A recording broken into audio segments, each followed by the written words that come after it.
Dante, what's up, man? How are you, my friend? What's going on? Can't call it. Just, just got off of daddy duty, so trying to regroup right now. Well, hey, absolutely. I bet there's been a lot of that the last few months. And so many, athletes we've talked to have become homeschool teachers over this time. So have you learned anything new? Have you delved into any, algebra or anything? Nah. I've learned that full-time parenting is not for the man. I know that sounds sexist, but you need an unlimited amount of patience. Males don't have that. You need an unbelievable amount of just things that females have that we don't possess. That's what I've Well, learned. it stands to reason that Noah and I are both single without kids. So you're speaking to the choir here, man. Well, I tell you, it's great to have you on, man. We appreciate it so much.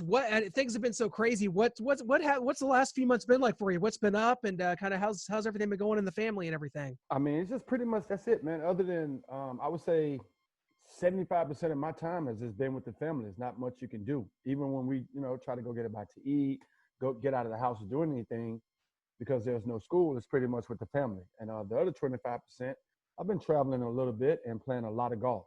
So for me, it's been family and golf. That's pretty much it. Well, hey, can't beat that. Love the hat, by the way, the PM15 hat. What was it like for you? As a longtime Chief, someone that was drafted by the Chiefs in 2000 and where he played 7 years here, to see that this franchise make it over the hump this year with Patrick Mahomes and Andy Reid and what this franchise was able to do. What was that like for you personally? It was just an amazing ride, man, because I left some blood, sweat, and tears on that field. Trying to get that city, get that organization back to where I feel it belonged, and that was at the top of the pedestal because the fan base is awesome. The organization and where they treats their former players. We have an unbelievable ambassador program. The fans throughout the city.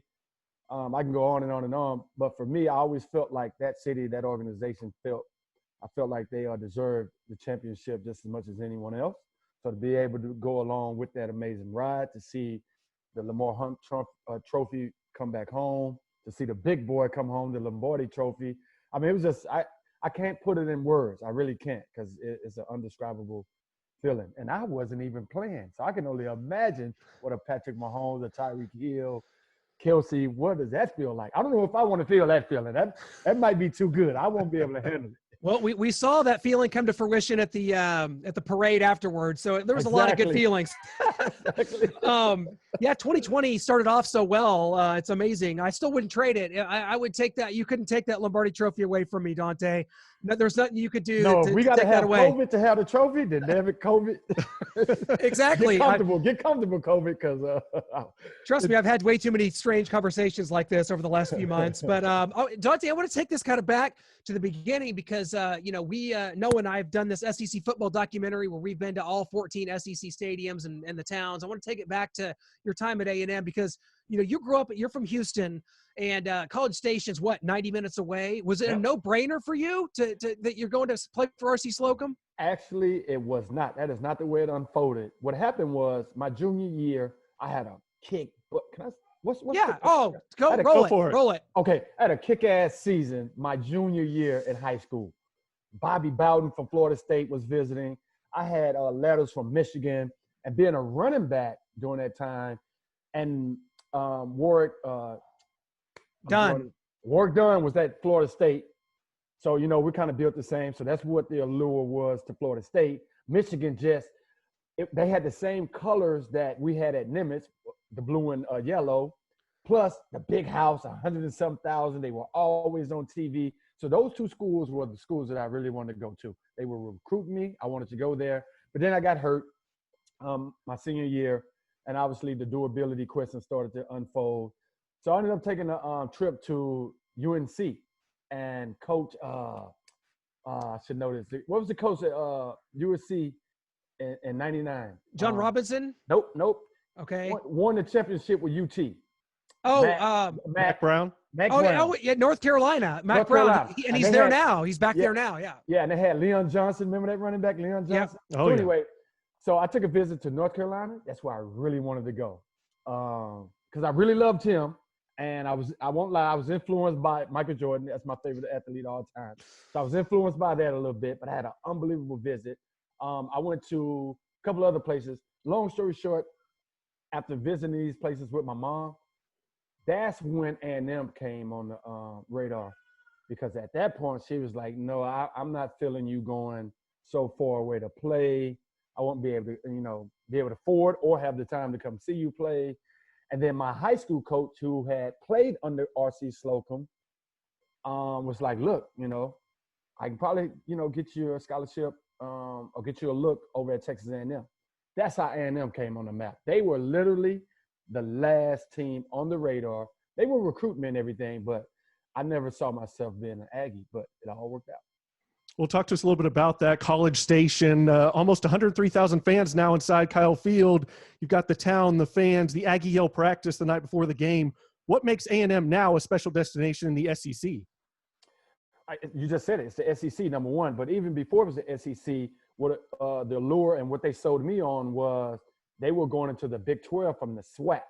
So I think it's the same thing. Like, you're going from the Big 12, you're going from the SWAC to the Big 12. You're going to be on TV 8 out of 12 games. You're playing the best competition. You got an unreal fan base. And what they say, what do you call an Aggie? Boss. Because there are Aggies everywhere. They're probably, in some high position. So those things are the same things I think now.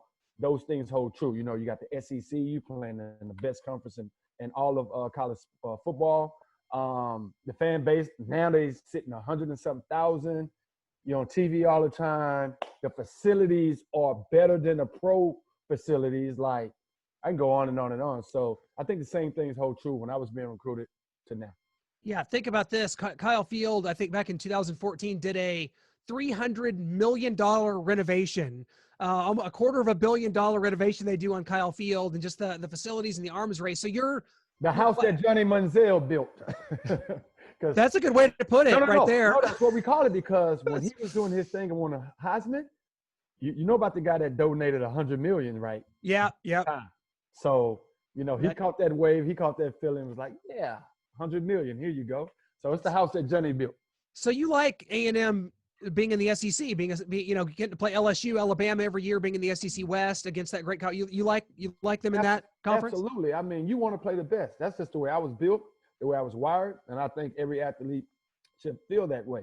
Or even if you're just a novice fan, like, you should want your team playing and going up against the best on a weekly basis, because when you have success, you can be like, we had to go through the best of the best. So, yeah, I'm all for, being in the best conference, especially playing Alabama. They're the cream of the crop right now.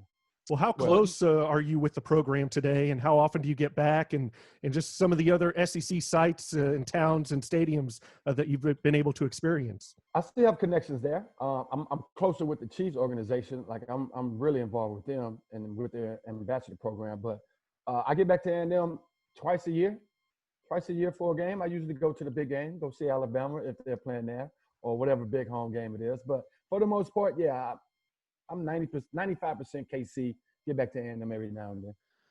Well, let's talk about 1998, which was a year you guys wound up winning the Big 12 championship. That great backfield with you and Sir Parker, Jamar Toombs. I remember you as a Missouri fan, a heartbreaking game. Missouri goes down there and plays you guys to the wire, but you pulled it out in the end in a rainy game at Kyle Field. And you guys wind up upsetting Michael Bishop and Kansas State in the Big 12 championship. What was that game like? Because I remember Sir Parker went off in that game too, but what was that like for you guys kind of as the underdogs going in? You win the Big 12 championship, go on to the Sugar Bowl, I believe. What was that like for you? That was your junior year, man. You kind of built up to that. Yeah, it was junior year. And up until that point, we hadn't really been in any huge, meaningful games like that. Like, we played in the Cotton Bowl my sophomore year. Nebraska was kind of running the division. And if it wasn't Nebraska, it was University of Texas. So for us, that was the first time we were in a game of that magnitude with so much riding on it. And K-State, if they would have beaten us, was going to the national championship.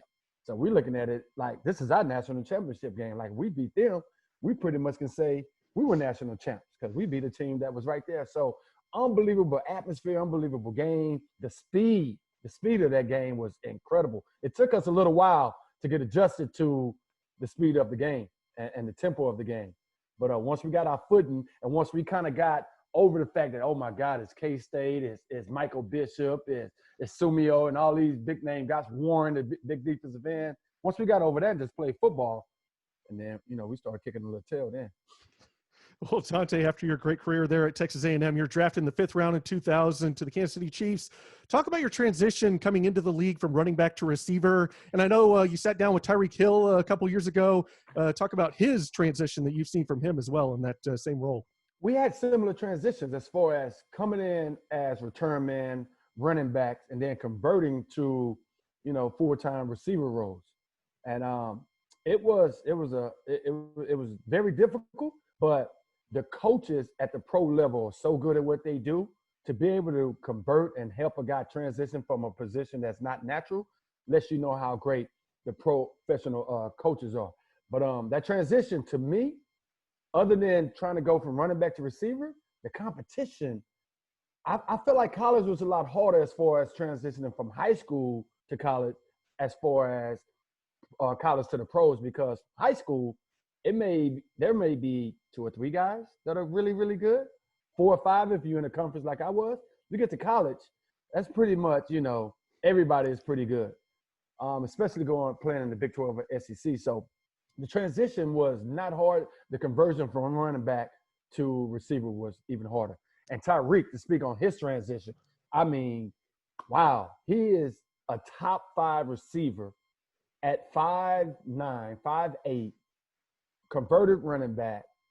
And I mean, he's a bona fide receiver. He's not a gadget guy. Like, he can run every route on the route tree. He can go up and contest for balls as if he was 6'2", 6'3". And I just admire his work ethic and what he's been able to do in such a short span. Well, by 2002, things are really off and running for you. Dick Vermeil is the head coach in Kansas City. We just had your former coach on just a few weeks ago. It was great to catch up with him and Carl Peterson as well. Of course, they're partners at Vermeil Wines right now. They were kind enough to send us out some bottles, and I'm trying to nurse them though, Dante. But 2002 was such an important year for you. You return 2 punts and a kickoff for a touchdown that year. Just talk about kind of your development and how you kind of came into your own that year. 2002 is when you really became the X factor. Al Saunders is offensive coordinator. There you go. And I believe Frank Gans Jr. as a special teams coordinator at that point.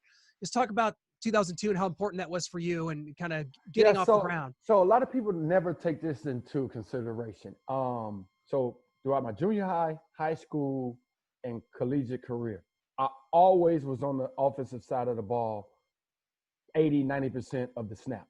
So I'm in the flow of the game. I get to the league my rookie year, and all of a sudden, I'm a pinch hitter. I'm just returning kicks. 1 was because I just wasn't ready. 2, the offense didn't fit me. It was a smash mouth, in between the tackles type of offense. It just didn't fit my skill set. What happened in 2002 was Al Saunders, as you mentioned, started getting me involved a little bit more on the offense. I had went over to NFL Europe. I learned to be a decent receiver, enough to where I could make the team as the 5th receiver.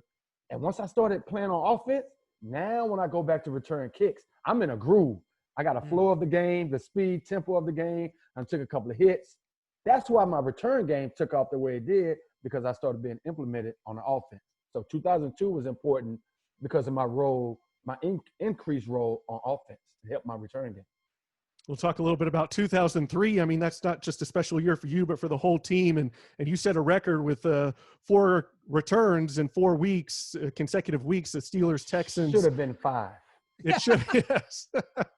The Ravens, I mean, you get it called back on a penalty, and you're like, that's fine, I'll just take it back again. And then that Broncos one where you're retreating to the end zone. I've never heard Arrowhead louder. I mean, people are banging on the seats. I look above me thinking there's a chopper above my head. Wait. You were at that game? I was, yes. Yeah. So were you at the playoff game that year versus the Colts? Yeah. I wasn't there, but yeah. That I've ever heard. That was the loudest for me. So 03 Broncos was definitely a loud one. They took it up even another notch in the playoff game.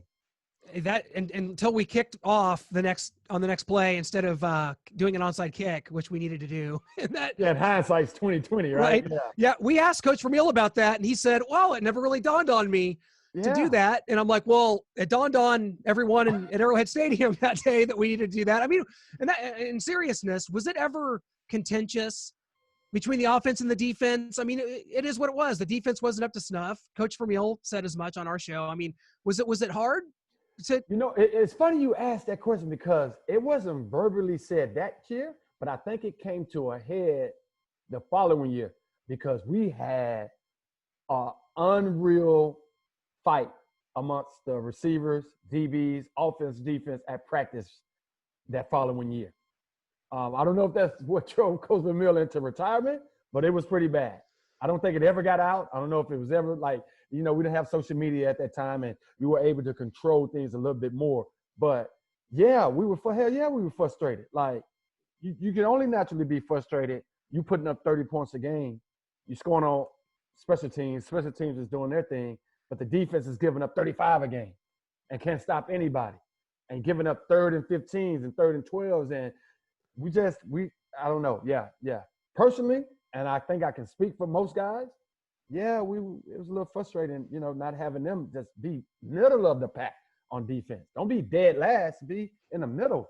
Kind of like last year. That defense wasn't a great defense, but they were a middle of the pack. They could get stops when they needed. And the guys, I felt like on this year's defense, they cared. They had better leadership. They cared about their craft, what they were doing. I feel like the guys we had at the time, I'm not going to throw any names under the bus, but yeah, looking at the defensive leadership and the defensive intensity and mindset of this championship team opposed to ours, I think that was a difference. And and this guy right here might have been a big difference too.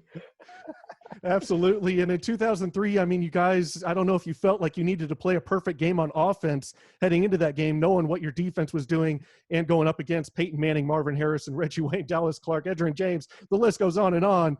But Priest Holmes has a key fumble in that game, and then Tony Gonzalez with the offensive pass interference, and those are two mistakes you guys just couldn't afford on the offensive side of the ball, sadly. Yeah, in hindsight, that definitely came back to haunt you, but I think at any point, if we make them punt, just make them punt one time, then we can even that game up. I mean, you just cannot be at home in a divisional playoff game and the team doesn't punt. Like, that cannot happen at Arrowhead. It just cannot. It cannot happen. It just can't. Well, Coach Vermeil talked about how you were one of his favorite players to coach and just was so ecstatic with the way your career turned out. But after you leave Kansas City in 2006, he thought maybe you kind of lost some of your love for the game when you went to St. Louis, and that you kind of dealt with some injuries, and it was 2007 and 2008 were kind of the end for you. What was your kind of mental state after leaving Kansas City? I know Herm Edwards had come in 2006. Coach Vermeil was gone by then, and kind of the team was in the process of transitioning. But what was those last 2 years like for you, and how difficult was it? Coach Vermeil hit it on the head. I lost my love for the game because of, first, the way I was traded. And I know it's a business now. You see it happen all the time. But I never got a phone call from them. I just found out I was traded through Dick Vermeil and ESPN. That's how I found out. So I'm pissed off right there because, I done left everything on the field, and to not be able to even get a call. So that left me sour. So I go to St. Louis, chip on my shoulder, pissed off. It's a business now. So I'm not going to give them everything I got when they, turn around and treat you like that. So there was definitely some of that going on. And then to go from Arrowhead to freaking St. Louis Rams, like, that's like punishment, dude. That's like being put in timeout or something. I mean, to lose the NFL team, like they lost the NFL team. The St. Louis Rams lost the team. How bad do you have to be to lose a NFL franchise? So that should tell you everything. And those two things were probably 80-90% of the reason why I definitely lost my zest for the game of football. And then, you throw in the injuries, a high ankle sprain. That doesn't help. And I just feel like, I completed my contract, didn't owe anybody any money. Felt like it was a good time to head on into the sunset. In hindsight, I should have went to another team because I had some more left in the tank. But those 2 to 3 years with the injuries, the way I was traded, and playing for that organization and that coach, nothing against I forget his name. He ended up being the offensive coordinator for the Cowboys. Scott Linehan? Scott Linehan. Great man, horrible coach. Horrible head coach. Yeah, that's been proven over time. So exactly. So, I mean, come on. So, you go from Dick Vermeil to that.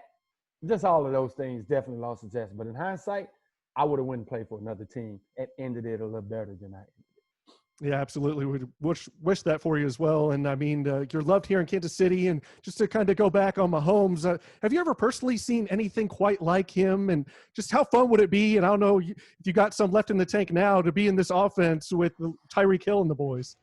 Have I seen anything like him? Yes. Obviously, we've seen. Brett Favre comes to mind. Who else? I think of Brett Favre, just a gunslinger. But I just think a little more sharper gunslinger. You know, he's very smart takes care of the ball very well. So, let me retreat. No, I have not seen anything like Mahomes. I have not, now that I think about it. But I also think the organization has done a great job of putting weapons around it. I think the team is built right, and they go get talent in the lower rounds like no other. You look at Tyreek Hill, late round guy. What was the running back? Oh, my God. That was suspended. Oh, Kareem Hunt. Kareem Hunt. He was a late round guy. Kelsey, I don't know what he was. Second round for Kelsey. Just the guys that they're not putting a bunch of first round talent. They're going to get guys that, that are deemed to be done. They're getting low round guys, but these guys are super uber talented, and I think they've done a great job. Well, Dante, as we look forward here, we're here at the end of July with a lot of uncertainty coming up. NFL, we think it's going to happen. Limited fans in the stands. What would it be like just as a player? You're used to Arrowhead Stadium, 78,000 people, and now you got 10,000, or you got nobody. You got ads all over the seats. Like, what's that like going to be like for players, man? It'll be like you're back in St. Louis. He said it. He said it, not me. Hey. And it's going to feel like a scrimmage, too. But this is what I'm keeping my eye on the most. How many guys are able to finish the games? Because one thing that playing in a stadium like Arrowhead affords you is unbelievable adrenaline. So when you got those nicks, those bruises, that ache and that pain, that adrenaline gets you through the game and gets you to the ice tub after the game, right? So now with that, with 5,000, 10,000, 20,000 in the stand, will you still have that adrenaline force? Because that's a major part of getting through NFL games, getting through big collegiate games as well. You have that adrenaline, and you feel like Superman when you're out there. That pain that you feel at practice, you don't feel on Sundays. That's why some guys are not able to practice during the week, but get out there on Sundays and able to go. It's adrenaline. That is a real thing. So I'm watching that this year to see how these guys are playing with a significant reduced fan base. Well, Dante, before we let you go, I just kind of want to look back at a kind of an overview. I mean, your time in Kansas City, you're so beloved here to this day. You talk about how you are still connected to the franchise. You're tied third all time in kick returns with 12, 6-6, perfect even number there for punts and kicks. Looking back, how special were these years here for you? I mean, the offense with Trent Green, your offensive line, Casey Wigman, Willie Rofe. I mean, just Tony Richardson blocking, Priest Holmes, Johnny Morton, Eddie Kinnison, Tony Gonzalez. Will Shields. How could it? Brian Waters. Brian Waters. Come on, Casey Wigman. Name them all. Yeah, right. How special was it? It was super special for a multitude of reasons.